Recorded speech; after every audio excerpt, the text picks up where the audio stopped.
Uh, well, let's look at 2023. For you, what would you say is the highlight of 2023? Uh, which events made 2023 really very impressive for you? Well, I don't know whether I will call it impressive, but I think the most defining issue of 2023 for us Nigerians is the 2023 general elections. But apart from that, there have been other huge defining issues for the country. The issue of insecurity, which came to the head a few days ago with the challenges we've witnessed in Plateau State. We've had issues of a new administration, the Tinubu's administration, and also the issues of the redesign of the Naira and what followed with the prosecution of Emefiele and so on. So there have been a lot of issues that have defined, when the administration came, they did a lot of policy. So there have been a lot of issues that defined 2023 for us as Nigerians. 2023 has been a very, very challenging year for Nigerians. All right, let's begin from the issue of the general elections. How would you describe the general elections? How would you the score mark or report card for INEC, the political parties, electorates, the observers, and the entire stakeholders of the election? How would you describe the 2023 elections? For me, the 2023 elections is very significant for Nigerian history.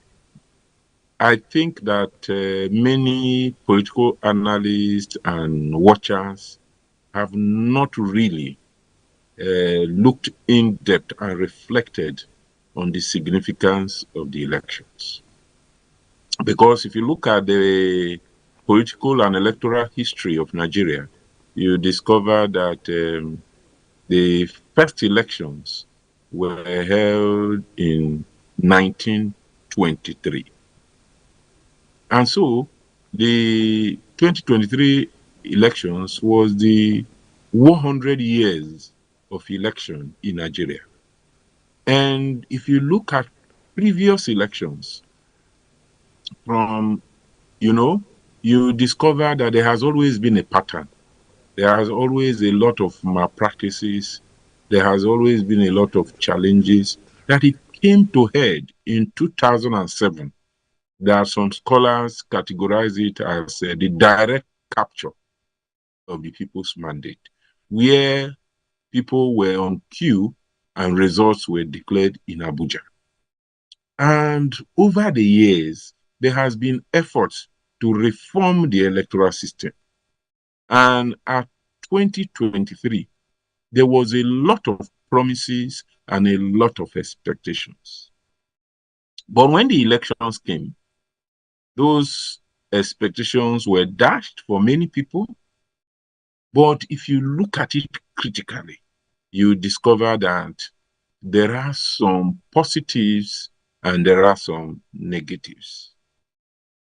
Even in spite of the malpractices, in spite of the technical glitches, in spite of all the things that happened, there are some trends that are positive for democracy. For instance, for the first time in a very long time, the presidential election was keenly contested with three top contenders, such that the eventual winner of the elections scored only 37% of the total votes cast. Secondly, the election shattered the predominance of two political parties that have shaped the political history of Nigeria right from the time of Northern People's Congress, NPC versus Action Group to the time of the Northern National Alliance, NNA, to the All Progressive Alliance, OPGA, to the time of Second Republic, MPN versus the progressive parties, up to the time of SDP, NRC. So for the first time, the genes of two dominant political parties were shattered. Thirdly, the 2023 elections destroyed that analytical construct of Nigerian exceptionalism. With the disastrous 16 years of PDP rule from 1999 to 2015, and the lack of performance or the inability to meet expectations of citizens by the APC from 2015 to 2019. In a normal setting, you will think that in 2019, there will be a formidable third force. But that did not happen. And people were making the argument that third force will not be able to emerge. But the 2023 election shattered that, and third force emerged in the phenomenon of the obedient movement and the Labour Party.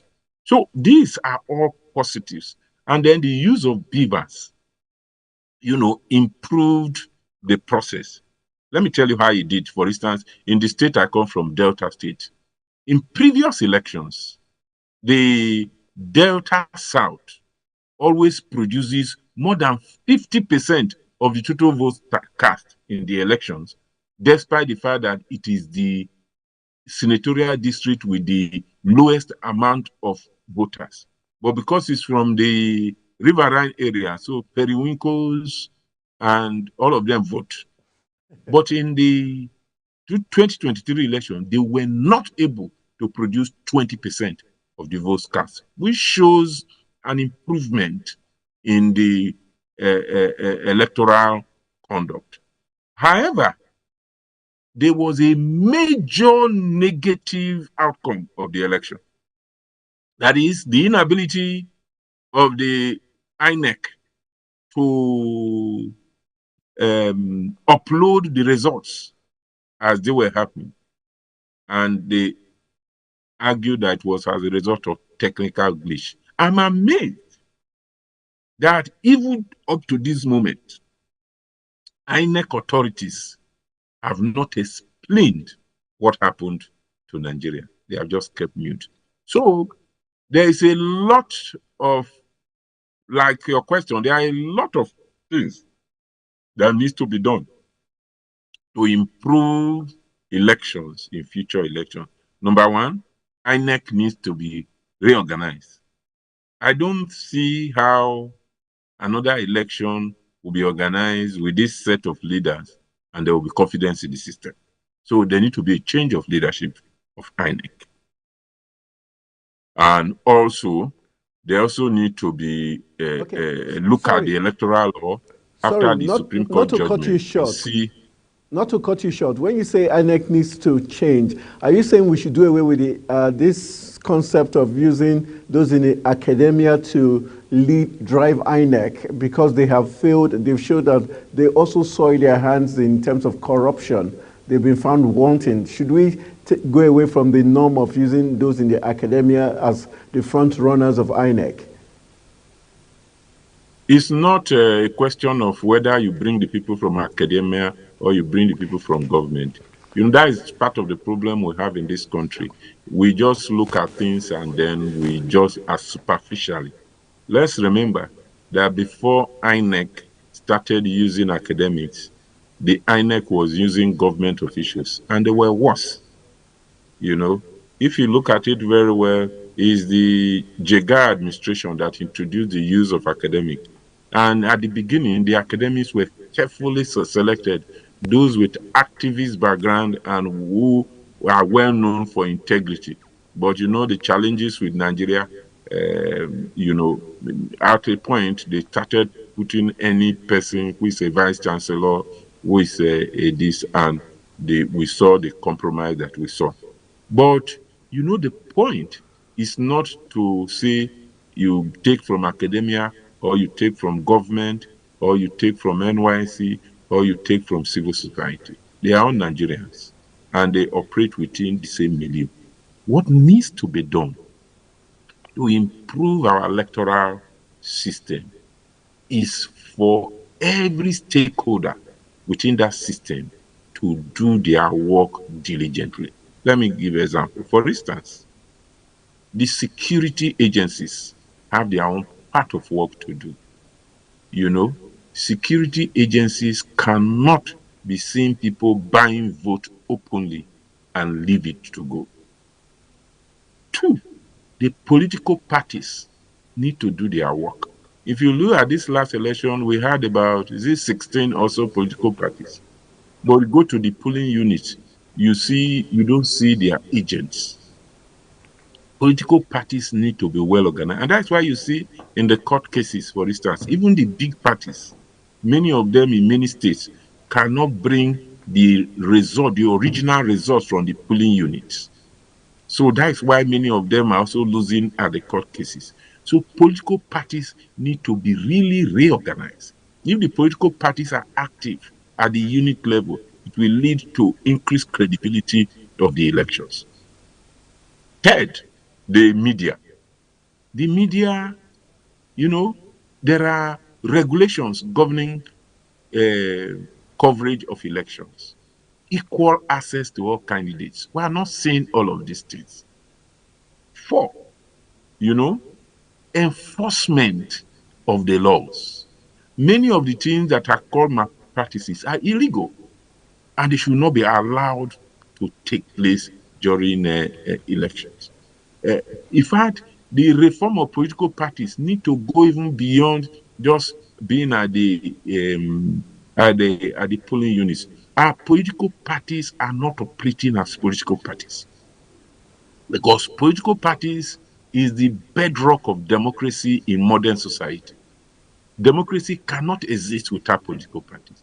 So in terms of internal democracy of political parties, in terms of organization of political parties, in terms of how they select their candidates, in terms of how they conduct their congresses, and in terms of even campaign finance, both political parties and INEC need to arrange all of these things. So in essence, even citizens themselves, citizens must participate actively in politics.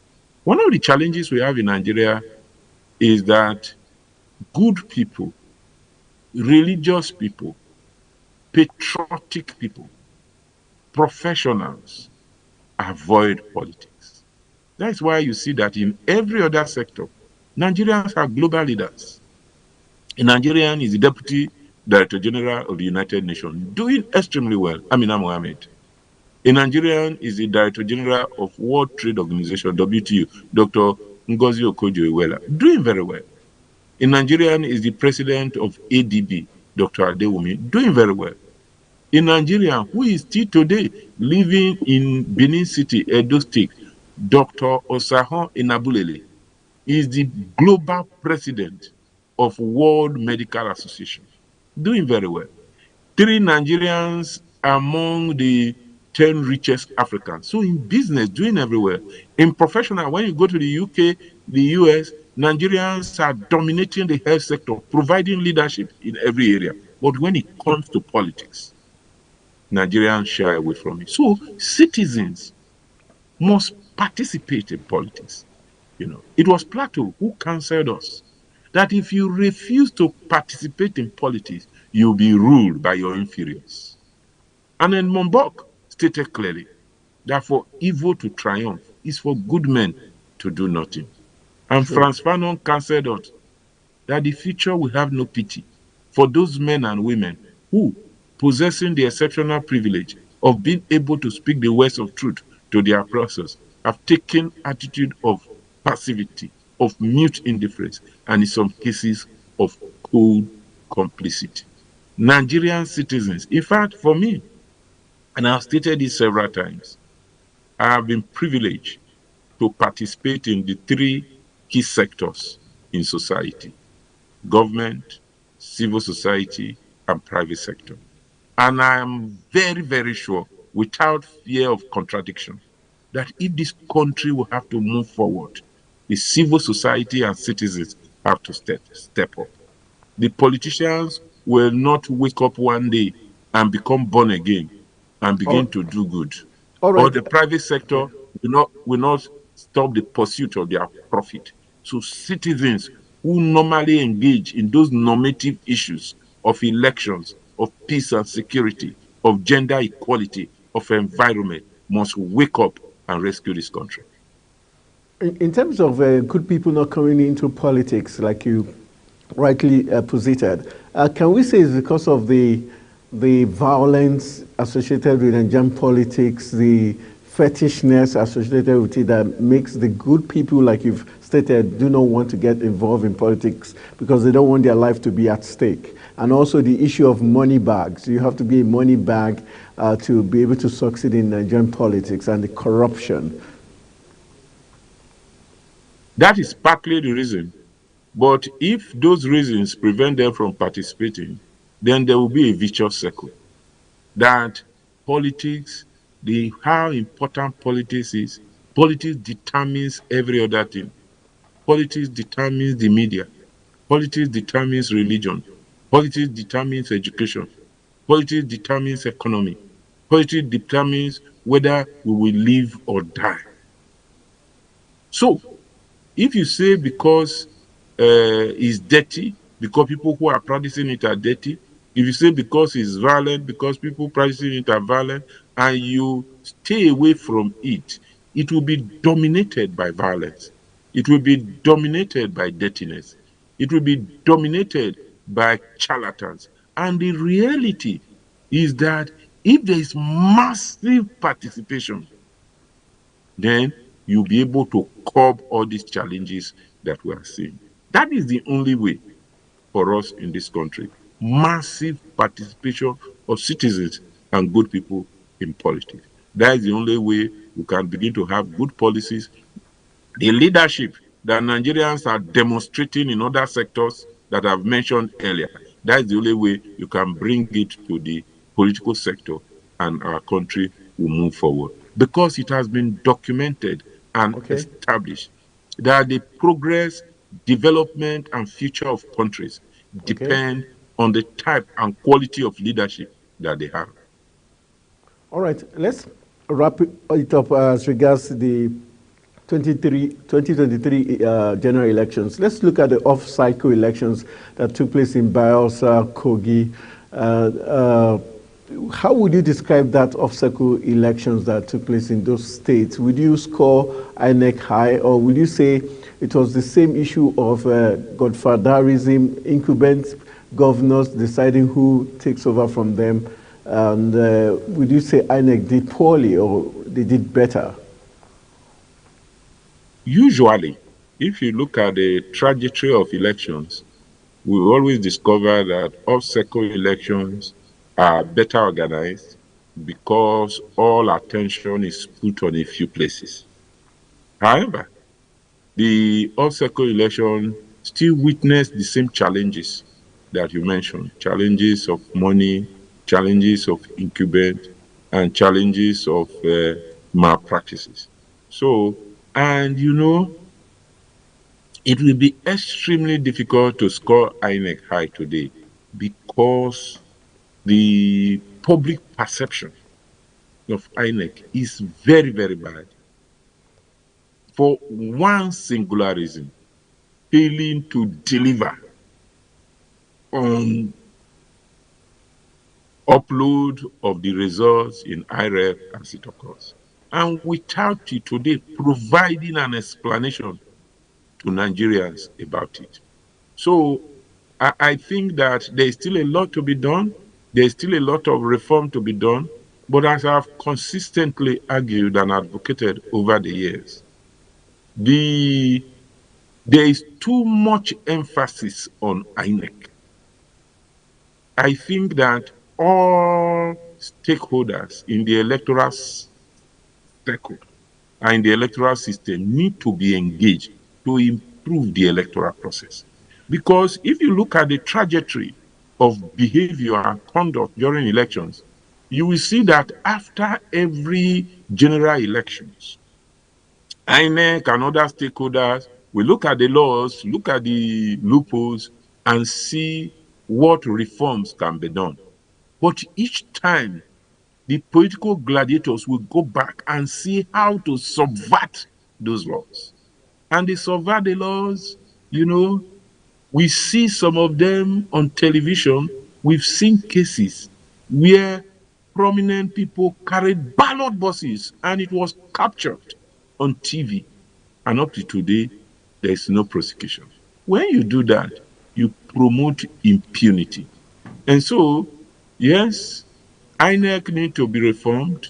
In fact, I believe that before the next election, there should be a fundamental change in the leadership of INEC. That is the only way that can restore confidence of Nigeria. But beyond that, every stakeholder needs to step up their games. The media, the civil society, the citizens, the security agencies, those that support INEC in providing logistics, Okay. the NYSC, all of this, there needs to be a quick reform of all of them. All right, when you talk about reforming INEC, you've been in particular about changing of the leadership. Is that to say you're not impressed with the leadership of Yakubu Mahmood? Well, what a question. I mean, it's so evident. Like I said, in spite of all INEC has done, because of that failure to upload the results as they happen in IREF and inability to provide a cogent explanation, just saying it's as a result of technical glitches. The level, in fact, recently somebody shared in one platform that I belong to, INEC was wishing everybody Merry Xmas. Come and see the response. Abuse, process being rained on INEC.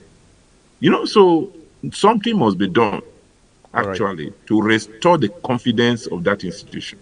It's very obvious that the performance of INEC was below expectation, especially in terms of uploading the IRF and providing explanation in the form of accountability. All right, let's look at another highlight of 2023, which has to do with the redesign of the Naira note, the timing and the cost implication for the country and the effect on Nigerians at that point in time. For you, how did you take that, that policy? I know you're big on leadership, strategy and development. Was there any leadership in that? Was there any strategy in that? Was there any developmental plus in that move? That redesign of the Naira policy is one of the most wicked and insensitive policies that has come out from Nigerian government.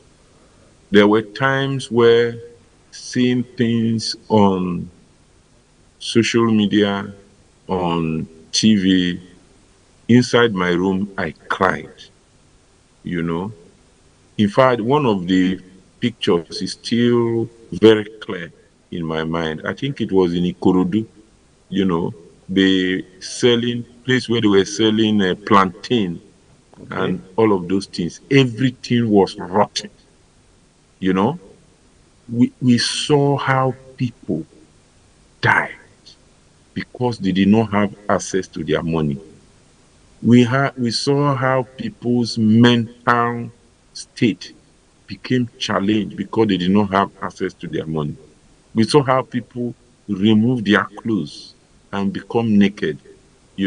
Their mental state became challenged because they did not have access to their money. We know that countries across the world at a point in time dictated by economic exigencies can redesign their naira, their currency. But the timing of that redesign, the implementation of the redesign was wicked, was, it was unacceptable because, you know, they did not print sufficient notes. The notes were not available. People did not have access to their money, and people were just suffering and dying. And it appears that it was targeted at individuals. And any country that targets policies to punish individuals, that country is doing a disservice to itself and citizens. So, but we thank God that this all over now, and government has tried to look at the root cause or look at what actually happened by appointing a private investigator. And from what we have seen, a lot of things has been reviewed from the private investigation. We just hope that all the people who are involved in inflicting that damage and suffering in Nigeria will be made to face the music. Look at the old Naira note and the present Naira note. Do you think that it was worth the exercise in terms of the quality, durability, portability of that Naira note, and also the fact that at a point it was the federal government who now asked the Supreme Court to say the usage of that old Naira note is indefinite. Does that tell us how this was just a hoax? Clearly, it shows that it was not well thought out, it was not well planned, and it was not well executed. And it also because the motive was wrong ab initio. And I just hope and pray that we will not reach that level in this country again.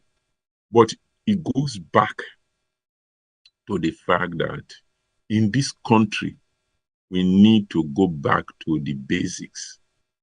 How was it possible that a CBN governor can do all of these things where there is a board of governance that was supposed to be in place, where it's not the only management staff, they are highly educated and experienced deputy governors, and there is a system.